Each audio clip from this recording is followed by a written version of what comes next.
Everyone welcome to study class. आज की class में हम इंडियन कॉन्स्टिट्यूशन या भारतीय संविधान के अंतर्गत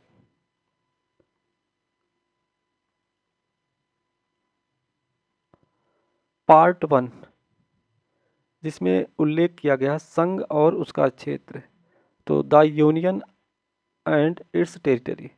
तो भारतीय संविधान के अंतर्गत आज की क्लास में हम पार्ट 1 के बारे में चर्चा करेंगे और पार्ट 1 में उल्लेख किया गया है संघ और उसका क्षेत्र।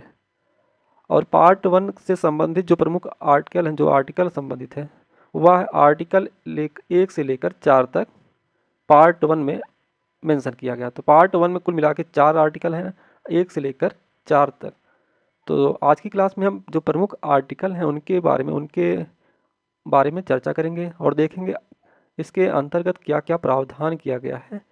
और इसके बाद नेक्स्ट क्लास में हम जो वर्तमान में 28 राज्य और 8 यूनियन टेरिटरी या केंद्र शासित प्रदेश दिखाई दे रहे हैं, इनका विकास किस प्रकार हुआ, इनका पुनर्गठन किया गया, किस प्रकार राज्यों का निर्माण हुआ या यूनियन टेरिटरी का निर्माण हुआ, इसको देखेंगे। तो आज की क्लास में हम आर्टिकल 1 से 4 के बारे में चर्चा करेंगे, जो कि स्थित है पार्ट 1 में, जिसका उल्लेख किया गया है पार्ट 1 में।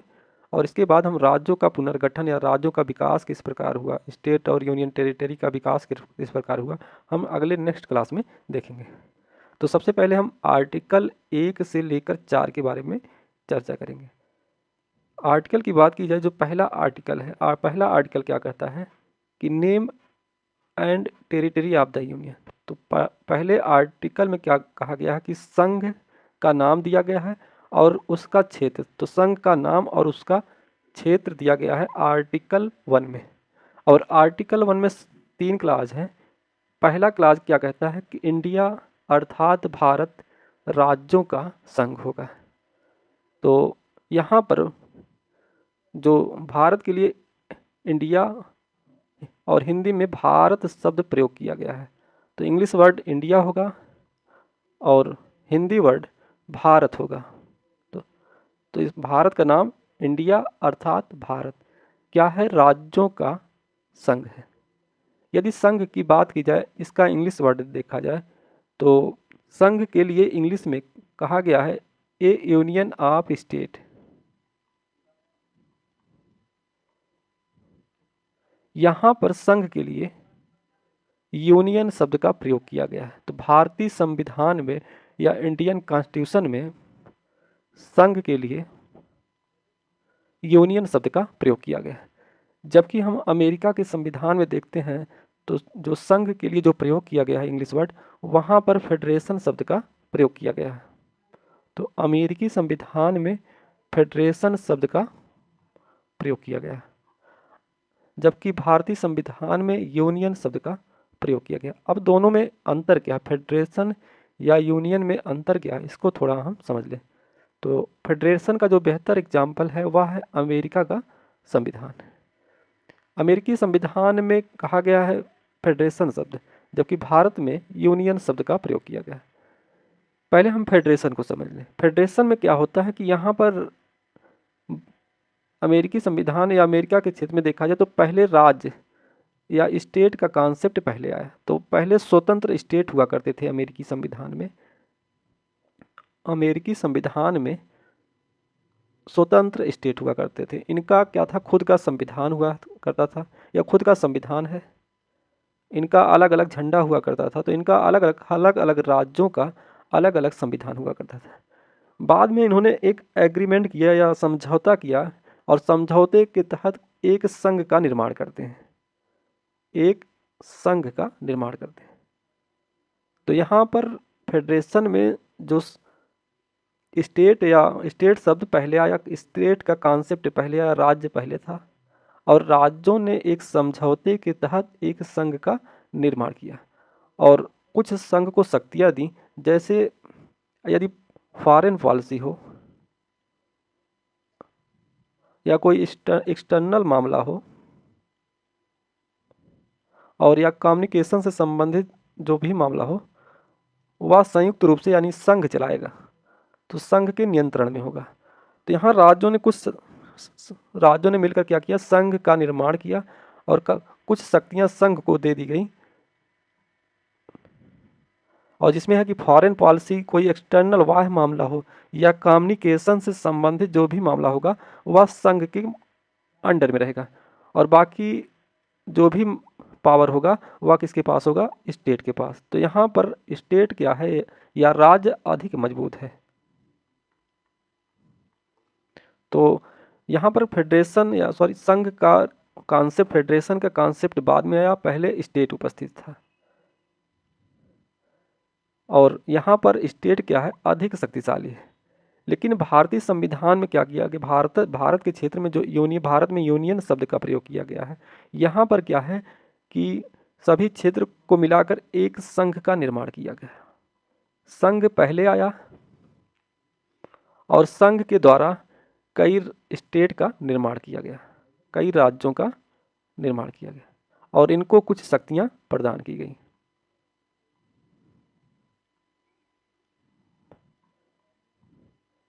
तो यूनियन, भारतीय संविधान में यूनियन शब्द का प्रयोग किया है, और यूनियन का अर्थ है कि संघ का कॉन्सेप्ट पहले आया और संघ ने क्या किया? राज्यों का निर्माण किया और कुछ शक्तियां राज्यों के पास ट्रांसफर की गई। लेकिन फेडरेशन में क्या कि स्टेट पहले आया और स्टेट ने एक एग्रीमेंट के तहत या समझौते के तहत संघ का निर्माण किया और कुछ शक्तियां संघ को प्रदान की गई थी। यहाँ पावर का ट्रांसफर जो है स्टेट से संघ की तरफ हो रहा है, जबकि यहाँ पर पावर का ट्रांसफर संघ से स्टेट की तरफ हो रहा है। और दोनों में अंतर क्या है? यहाँ पर भारतीय संविधान, भारतीय जो संघ है वह समझौते का परिणाम नहीं है। यहाँ पर समझौते के तहत नहीं, राज्यों के बीच समझौता नहीं हुआ कि एक संघ बनाया जाए, जबकि अमेरिकी संविधान में यहाँ पर एक समझौते का परिणाम है। तो राज्यों ने समझौता किया और समझौते के तहत कहा गया कि एक संघ का निर्माण किया जाए, उसके पास कुछ शक्तियां दी जाएं, जिसमें फॉरेन पॉलिसी, कोई एक्सटर्नल पॉलिसी हो या कम्युनिकेशन से संबंधित जो भी मामला हो वह संघ देखेगा। लेकिन भारतीय संविधान में क्या एक समझौते का परिणाम नहीं है। यहाँ पर संघ की परिकल्पना पहले की गई, बाद में स्टेट का निर्माण किया गया, संघ द्वारा स्टेट का निर्माण किया गया। और जो फेडरेशन है या जो अमेरिकी संविधान है वहाँ पर स्टेट अधिक शक्तिशाली है। इसका अलग अलग संविधान है, अलग संविधान है, और इनका अलग अलग झंडा है। यहाँ पर दोहरी नागरिकता है। लेकिन भारतीय संविधान में यहाँ पर सेंटर ज़्यादा मजबूत है, यानी संघ ज़्यादा शक्तिशाली है। और हालांकि यहाँ पर भी शक्ति का हस्तांतरण किया गया है या शक्ति का विकेंद्रीकरण किया गया है, तो स्टेट के पास भी शक्तियाँ हैं, लेकिन यहाँ पर सेंटर क्या है या संघ अधिक मजबूत है। और तो यहाँ पर संघ अधिक मजबूत दिखाई देगा, जबकि यहाँ पर स्टेट अधिक मजबूत है, अधिक शक्तिशाली है भारत के संविधान की अपेक्षा। और भारतीय संविधान में कहा गया है कि भारत क्या है? विनाशी राज्यों का अविनाशी संघ है। तो भारतीय संविधान में जो प्रयोग किया गया है कि विनाशी राज्यों का अविनाशी संघ है, लेकिन अमेरिकी संविधान में क्या प्रयोग किया गया है? अविनाशी राज्यों का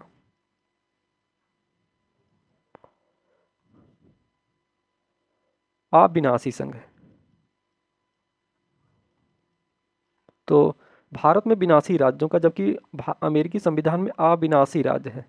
इसका अर्थ हुआ कि संघ क्या कर सकता है? किसी राज्य को तोड़कर या उसकी सीमा में परिवर्तन कर सकता है, नाम में परिवर्तन कर सकता है, या इन राज्यों को तोड़कर दो अलग राज्य का निर्माण कर सकता है। लेकिन अमेरिकी संविधान में राज्यों में के नाम या सीमा में कुछ परिवर्तन नहीं कर सकता संघ, यहाँ परिवर्तन नहीं कर सकता, इसलिए यहाँ है अविनाशी राज्य। और दूसरा शब्द प्रयोग किया गया है अविनाशी संघ, अर्थात जो स्टेट हैं वह संघ से अलग नहीं हो सकते। तो यहाँ भी संघ से जो स्टेट है या जो प्रांत है वह संघ से अलग नहीं हो सकते। और अमेरिकी संविधान में भी क्या कि अविनाशी संघ है, यहाँ भी स्टेट क्या है? संघ से अलग नहीं हो सकते। तो इस प्रकार हमने देखा फेडरेशन के बारे में। यहाँ पर संघ का कॉन्सेप्ट बाद में आया, जबकि यहाँ संघ पहले आया और पावर का ट्रांसफर स्टेट की तरफ किया गया, जबकि स्टेट पहले आया और यहाँ पर समझौते का परिणाम है। तो राज्यों के बीच समझौता हुआ और समझौते के तहत एक संघ बना। तो हमने यूनियन के बारे में देखा और फेडरेशन के बारे में देखा। अमेरिकी संविधान में जो संघ के लिए फेडरेशन शब्द का प्रयोग किया गया है, जबकि भारतीय संविधान में यूनियन शब्द का प्रयोग किया गया है। अगला जो क्लाज है वह है राज्य और उनके क्षेत्र प्रथम अनुसूची में विनिर्दिष्ट होंगे। तो जो भी राज्य होंगे उनके राज्य और जो यूनियन टेरिटरी है उनका उल्लेख कहाँ किया गया है, अनुसूची 1 में किया गया है। तो राज्यों के बारे में और उनके क्षेत्र के बारे में जो उल्लेख किया गया है, जब हम अनुसूची के बारे में पढ़ेंगे तो अनुसूची 1 में इसका उल्लेख किया गया है। और अगला है कि भारत के क्षेत्र में निम्नलिखित शामिल होंगे। तो भारतीय क्षेत्र में क्या क्या शामिल किया जाएगा, जो राज्यों के क्षेत्र हैं, जो स्टेट है उनके क्षेत्र शामिल होंगे, और जो केंद्र शासित प्रदेश हैं उनके क्षेत्र को शामिल किया जाएगा भारत के क्षेत्र में। और भविष्य में वे क्षेत्र जो भारत सरकार द्वारा किसी भी समय अधिग्रहित किए जा सकते हैं उनको शामिल किया जाएगा। यदि भविष्य में कोई जो भारतीय संघ का पार्ट नहीं है, भारतीय संघ में नहीं शामिल है, यदि भविष्य में उसको युद्ध द्वारा या लीज द्वारा या उसको खरीद कर भारतीय संघ में शामिल किया जा सकता है। तो भविष्य में कोई भी क्षेत्र भारतीय क्षेत्र में अर्जित किया जा सकता है। तो आर्टिकल 1 का सब क्लास 3 क्या करता है कि भारत के क्षेत्र में कौन कौन शामिल होंगे। एक होगा राज्यों का क्षेत्र होगा, एक होगा केंद्र शासित प्रदेश, और तीसरा होगा वे क्षेत्र जो भविष्य में अर्जित किए जा सकते हैं। जैसे एग्जाम्पल के तौर पे गोवा पांडिचेरी। जब भारत आज़ाद हुआ इसके बाद या गोवा और पांडिचेरी किसके कब्जे में था, गोवा की बात की जाए तो या पुर्तगालियों के कब्जे में था, और पांडिचेरी या फ्रांसीसियों के कब्जे में था। तो इसको भारत द्वारा युद्ध या के माध्यम से अर्जित किया गया है या अधिग्रहण किया गया है, तो उनको शामिल किया जाता है। तो भारत यदि भविष्य में कोई भी क्षेत्र अधिग्रहित किया करता है तो इसमें शामिल होगा। तो क्लास 3 का 3 सब क्लाज है, ए बी सी। ए क्या कहता है कि राज्यों का क्षेत्र शामिल होगा, बी क्या कहता है केंद्र शासित प्रदेश होगा, और सी क्या कहता है कि वे क्षेत्र जो भविष्य में अर्जित किए जा सकते हैं। जैसे सिक्किम भी क्या था, भारत का पार्ट नहीं था, लेकिन उसको 36 अमेंडमेंट के द्वारा भारतीय संघ में शामिल किया गया। तो इसका प्रमुख जो एग्जाम्पल है सिक्किम, गोवा, पांडिचेरी, दमन दीप, ये सब क्या है बाद में अर्जित किए गए हैं भारत की सरकार द्वारा। तो हमने आर्टिकल 1 के माध्यम से देखा कि भारत का नाम इंडिया और हिंदी में क्या होगा, भारत होगा। और जो राज्य और उनके क्षेत्र हैं कहाँ, इसका उल्लेख कहाँ किया गया है, अनुसूची 1 में किया गया है। और भारतीय क्षेत्र में कौन कौन क्षेत्र आएंगे, वही क्षेत्र जो राज्य के क्षेत्र हैं, केंद्र शासित प्रदेश हैं, और तीसरा ऐसे क्षेत्र जो अर्जित किए जा सकते हैं भारतीय सरकार द्वारा, वो शामिल होंगे। तो हमने यूनियन के बारे में समझा। और फेडरेशन के शब्द, एक शब्द होता है कन्फेडरेशन। कन्फेडरेशन क्या होता है कि थोड़ा फेडरेशन से लचीला होता है। यहाँ भी राज्यों ने मिलकर क्या बनाया, संघ का निर्माण किया। तो स्टेट क्या मिलकर बनाते हैं, संघ का निर्माण करते हैं। और यहाँ थोड़ा सा अंतर है कि यहाँ स्टेट बाद में अलग हो सकते हैं। तो यहाँ पर स्टेट को अलग होने का अधिकार है, संघ से अलग होने का अधिकार है। तो कन्फेडरेशन क्या है, यहाँ पर फेडरेशन की ही तरह, लेकिन यहाँ पर क्या है कि संघ से स्टेट को अलग होने का अधिकार है। जैसे सोवियत संघ जो वर्तमान में रूस से क्या था, कई स्टेट इससे क्या हो गए, अलग हो गए। तो कन्फेडरेशन का जो बेहतरीन उदाहरण है वह है सोवियत संघ। अब हम अगले आर्टिकल के बारे में चर्चा करेंगे।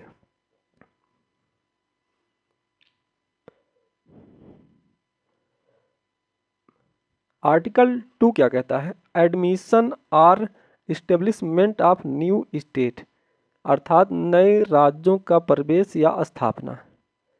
एग्जाम्पल के तौर पे हम लेते हैं आर्टिकल 2A जोड़ा गया इसमें, जिसे सिक्किम शामिल किया गया जिसमें।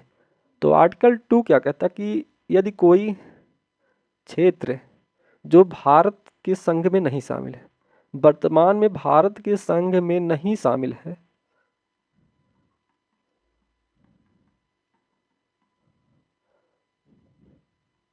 उनको किस प्रकार भारतीय संघ आर्टिकल 2 के तहत भारतीय संघ में शामिल किया जाएगा और नए राज्य की स्थापना की जाएगी।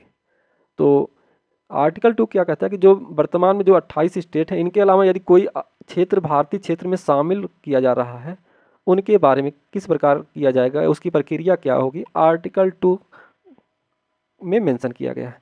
यदि हम एग्जाम्पल लें, जब आज़ादी के बाद देखा जाए तो भारतीय संघ में जो सिक्किम क्षेत्र यहाँ पर स्थित है, सिक्किम क्या था, उस समय भारत का पार्ट नहीं था। वर्तमान में क्या है, यह भारत का एक राज्य है, अभिन्न राज्य है।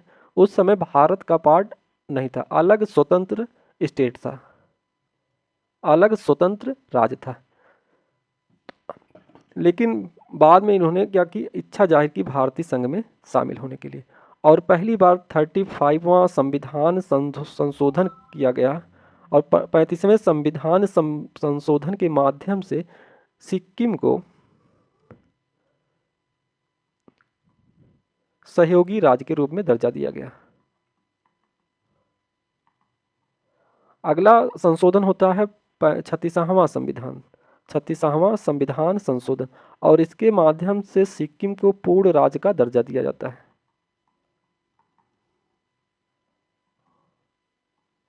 तो आर्टिकल 2 क्या प्रावधान करता है कि जो भारतीय यूनियन में जो क्षेत्र नहीं शामिल हैं उनके बारे में यदि वह शामिल किया जाता है, उनके बारे में प्रावधान करता है आर्टिकल 2।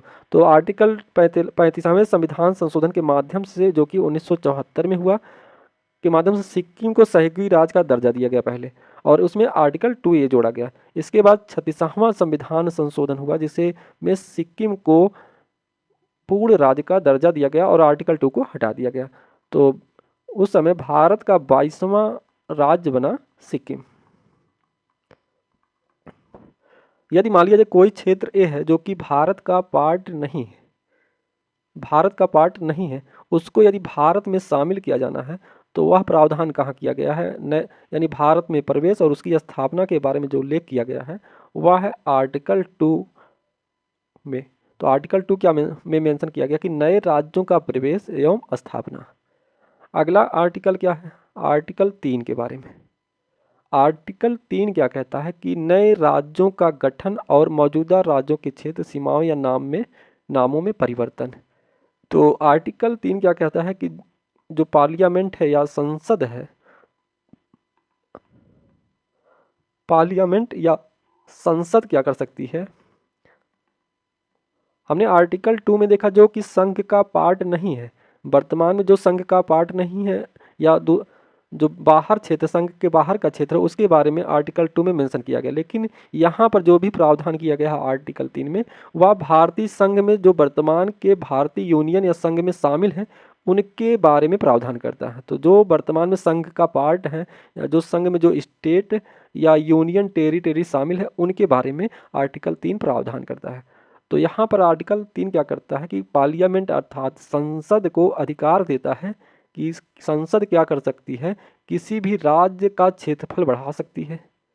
तो भारतीय संघ में जो भी यूनियन या स्टेट शामिल हैं उनके क्षेत्र में वृद्धि कर सकती है, या किसी भी राज्य के क्षेत्रफल को कम करके कर सकती है। तीसरा है किसी भी राज्य की सीमाओं में परिवर्तन कर सकती है, और किसी भी राज्य का नाम बदल सकती है। तो राज्य का नाम, सीमाओं में परिवर्तन, और किसी राज्य के क्षेत्रफल को कम कर सकती है या किसी राज्य के क्षेत्रफल को बढ़ा सकती है, क्या कौन, संसद कर सकती है। या किसी राज्य के क्षेत्र को निकाल कर या दो से अधिक राज्यों के क्षेत्र को निकाल कर नए राज्य का गठन कर सकती है, और वह कौन कर सकती है, पार्लियामेंट या संसद कर सकती है। और एग्जाम्पल के तौर पे देखें, यदि यहाँ पर उत्तर प्रदेश है और यहाँ पर उत्तराखंड है,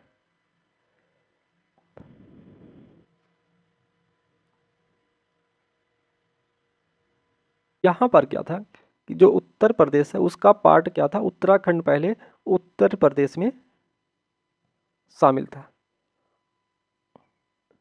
और उत्तर प्रदेश का जो उत्तर पश्चिमी पार्ट है उसका कुछ भूभाग निकाल कर या कुछ क्षेत्र निकाल कर एक नए राज्य का गठन किया जाता है। उत्तराखंड का राज्य का गठन किया गया, और यह गठन किया गया 9 नवंबर 2000 को। तो इसका गठन किया गया 9 नवंबर 2000 को। तो 9 नवंबर सन 2000 को उत्तर प्रदेश का कुछ भाग अलग करके एक नए राज्य का गठन किया गया जिसका नाम है उत्तराखंड, और यह किसके द्वारा किया गया, पार्लियामेंट या संसद द्वारा किया गया। तो संसद को अधिकार है किसी राज्य का क्षेत्र निकाल कर नए राज्य का गठन करना, या उत्तर प्रदेश की सीमाओं को बदलना, या कुछ सीमा यदि यहाँ पर एमपी है, एमपी की कुछ भाग मिलाकर उत्तर प्रदेश में शामिल कर सकता है, या उत्तर प्रदेश का कुछ भाग एमपी में शामिल कर सकता है, या इसकी सीमाओं में परिवर्तन कर सकता है, या उत्तर प्रदेश का नाम बदल सकता है संसद। और इसी आर्टिकल में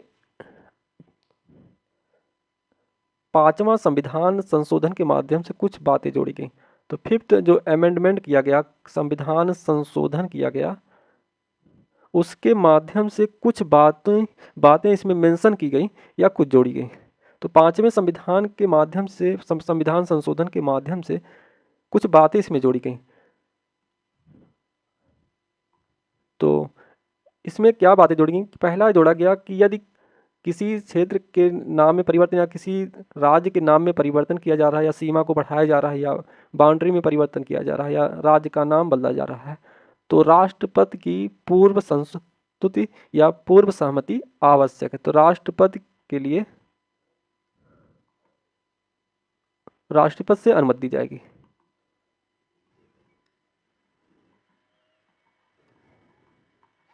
तो संसद में, पार्लियामेंट में पेश करने से पहले क्या होगा?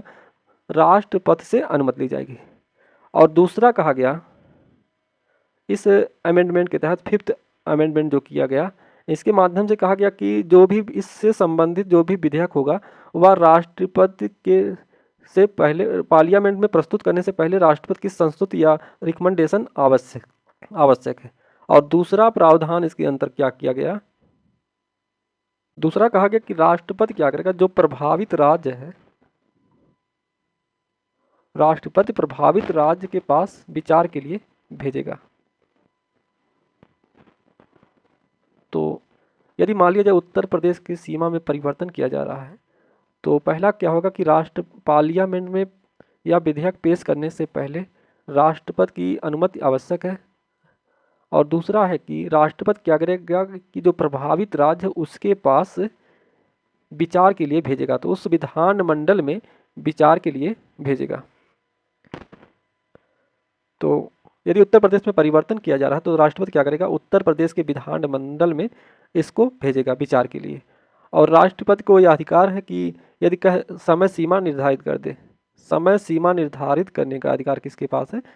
राष्ट्रपति के पास। तो राष्ट्रपति क्या कर सकता है कि एक समय सीमा निर्धारित कर सकता है कि इस समय सीमा के अंदर अपने विचार देना है। यदि उत्तर प्रदेश विधानमंडल जो भी परिवर्तन किया जा रहा है उसको मना कर रहा है, या तो क्या होगा? इसके लिए बाध्यकारी नहीं होगा। तो जो भी विचार दिए जा रहे हैं विधानमंडल द्वारा वह राष्ट्रपति के लिए बाध्यकारी नहीं होगा। तो राष्ट्रपति चाहे वह उस विचार को मान सकता है या चाहे नहीं मान सकता, उसके लिए बाध्यकारी नहीं है। और यदि कोई यूनियन टेरिटरी में या प्रावधान किया जा रहा है या परिवर्तन किया जा रहा है तो यह प्रक्रिया आवश्यक नहीं है। तो विचार के लिए भेजना आवश्यक नहीं है। तो हमने देखा कि 5th अमेंडमेंट किया गया जो कि 1955 में किया गया, और इसके माध्यम से कुछ प्रावधान किए गए कि यदि किसी राज्य की सीमा क्षेत्रफल में कुछ परिवर्तन हो रहा है तो राष्ट्रपति की संस्तुति आवश्यक है या रिकमेंडेशन आवश्यक है। और राष्ट्रपति क्या करेगा? प्रभावित जो राज्य उसके पास विचार के लिए भेजेगा, विचार करने के लिए। और यदि कोई भी विचार दे रहा है या कोई भी सलाह यदि राज्य के विधानमंडल द्वारा दिया जा रहा है तो इसके लिए बाध्यकारी नहीं है। और राष्ट्रपति समय सीमा निर्धारित कर सकता है कि अपने विचार इस समय सीमा के अंदर देना है राज्य विधानमंडल को। तो वह समय सीमा कौन निर्धारित करता है? राष्ट्रपति करता है। तो हमने देखा यदि जो भारतीय संघ का, वर्तमान में जो भारतीय संघ में जो स्टेट या यूनियन टेरिटरी शामिल है उनके राज्य में या उनके सीमा में या उसका क्षेत्रफल घटाकर एक नए राज्य का गठन करना, या उसके कुछ क्षेत्रफल को दूसरे राज्य में शामिल करना, यह सब कौन कर सकता है? पार्लियामेंट अर्थात संसद कर सकती है। और उसकी प्रक्रिया क्या है?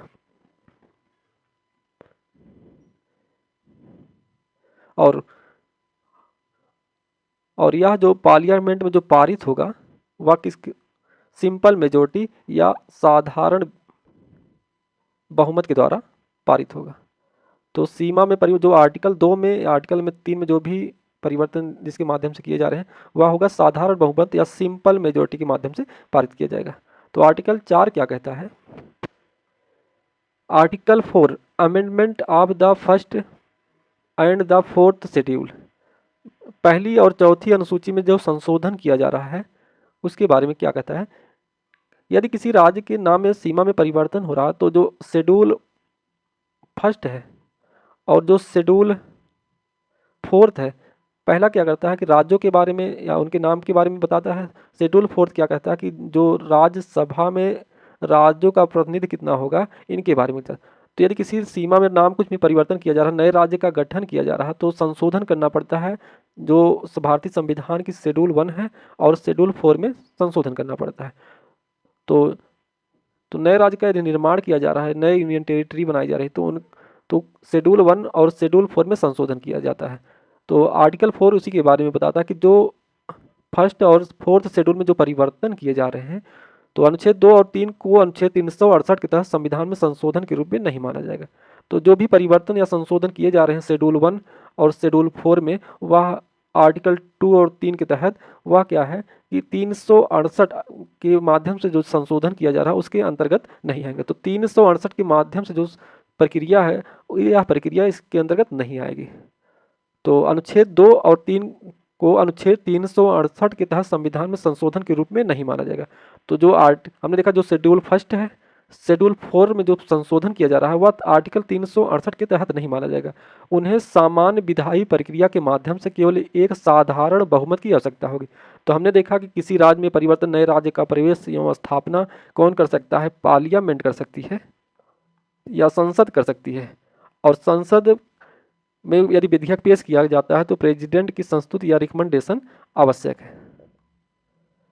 और प्रेसिडेंट क्या करेगा? जो प्रभावित राज्य है उसके पास विचार के लिए भेजेगा और प्रेसिडेंट क्या कर सकता है? एक समय टाइम निर्धारित कर सकता है कि इतनी समय सीमा के अंदर अपने विचार व्यक्त करने हैं। तो संबंधित स्टेट जो विधानमंडल है उनके पास यह भेज सकता है, प्रेसिडेंट भेज सकता है। अब जब विधेयक पार्लियामेंट में पेश किया जाएगा, जो संशोधन होगा शेड्यूल 1 और 4 में जो भी संशोधन होगा वह 368 के तहत नहीं माना जाएगा, जबकि जो भी संशोधन होगा वह साधारण बहुमत या सिंपल मेजोरिटी के द्वारा होगा। सिंपल मेजोरिटी के माध्यम से किया जाएगा।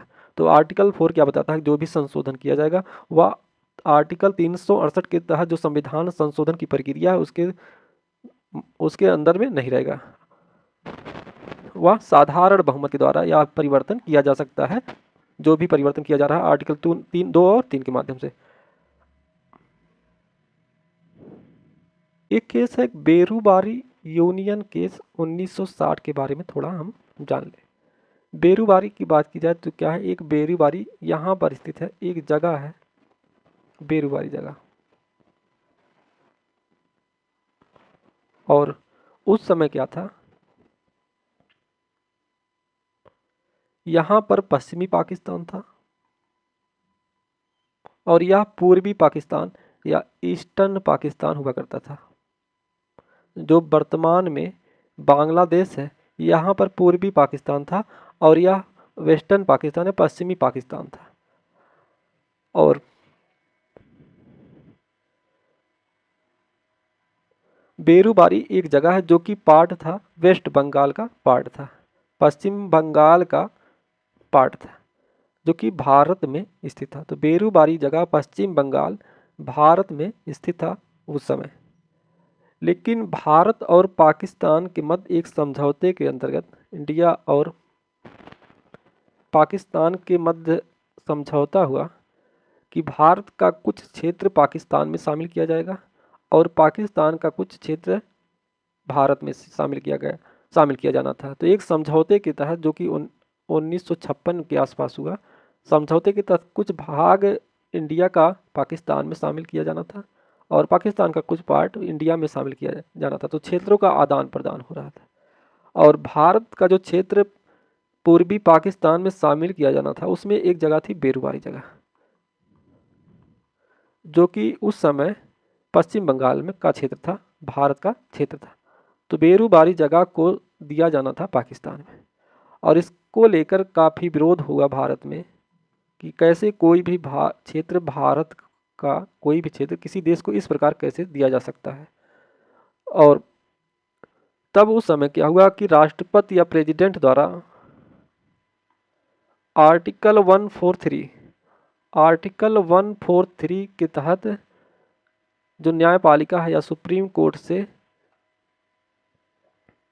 सलाह, आर्टिकल 43 क्या करता है कि प्रेसिडेंट किसी भी संवैधानिक मामले में से संबंधित कोई मामला हो वह सुप्रीम कोर्ट से सलाह ले सकता है।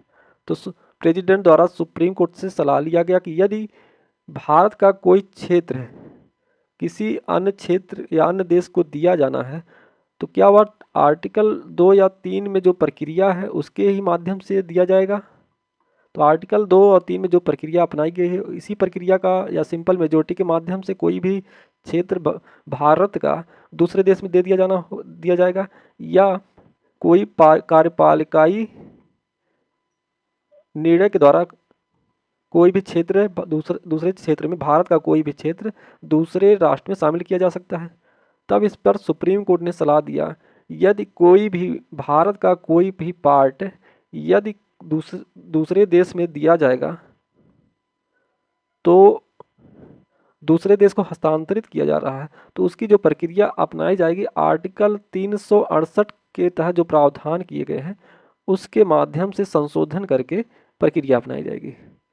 तो यदि कोई भी पार्ट जो भारत का है किसी अन्य देश को दिया जाना है तो वह कौन सी प्रक्रिया अपनाई जाएगी, आर्टिकल 368 के तहत संशोधन किया जाएगा। तो आर्टिकल 368 में जो भी प्रावधान किए गए हैं उसके द्वारा संशोधन किया जाएगा।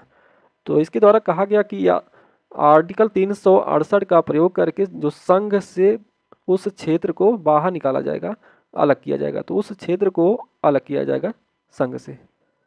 तो बेरूबारी क्या है, एक जगह जो कि बेरूबारी एक केस है, बेरूबारी यूनियन केस जो कि 1960 में आया। तो हमने देखा बेरूबारी जगह के बारे में क्या विवाद था। अब भी कोई भी या क्षेत्र भारत का कोई भी भूभाग यदि दूसरे क्षेत्र में शामिल किया जाता है तो वह 368 में जो प्रक्रिया अपनाई गई है उसके माध्यम से किया जाएगा।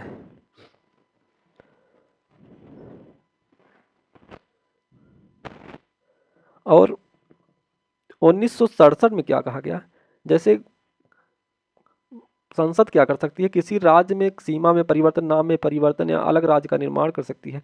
क्या संसद उस राज्य के जो अंग है जैसे विधायिका है या कार्यपालिका उसको भी समाप्त कर सकती है? तो ऐसा नहीं, 1967 में कहा गया कि अंगों को नहीं समाप्त कर सकती इसके द्वारा, आर्टिकल 2 और 3 के द्वारा।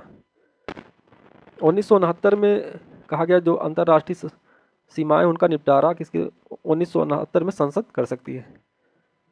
तो आज की क्लास में हमने आर्टिकल 1 और से लेकर 4 के बारे में जाना, जो कि 4 के बारे में जाना जिसका उल्लेख पार्ट 1 में किया गया है। और अगली जो नेक्स्ट क्लास होगी, नेक्स्ट क्लास में हम जो राज्यों का पुनर्गठन किया गया जो वर्तमान में 28 है, जो वर्तमान में 28 राज्य 8 केंद्र शासित प्रदेश दिखाई दे रहे हैं, उनका विकास किस प्रकार हुआ, उनका निर्माण किस प्रकार हुआ, इनके बारे में चर्चा करेंगे। तो आज की क्लास बस यहीं समाप्त करते हैं। धन्यवाद।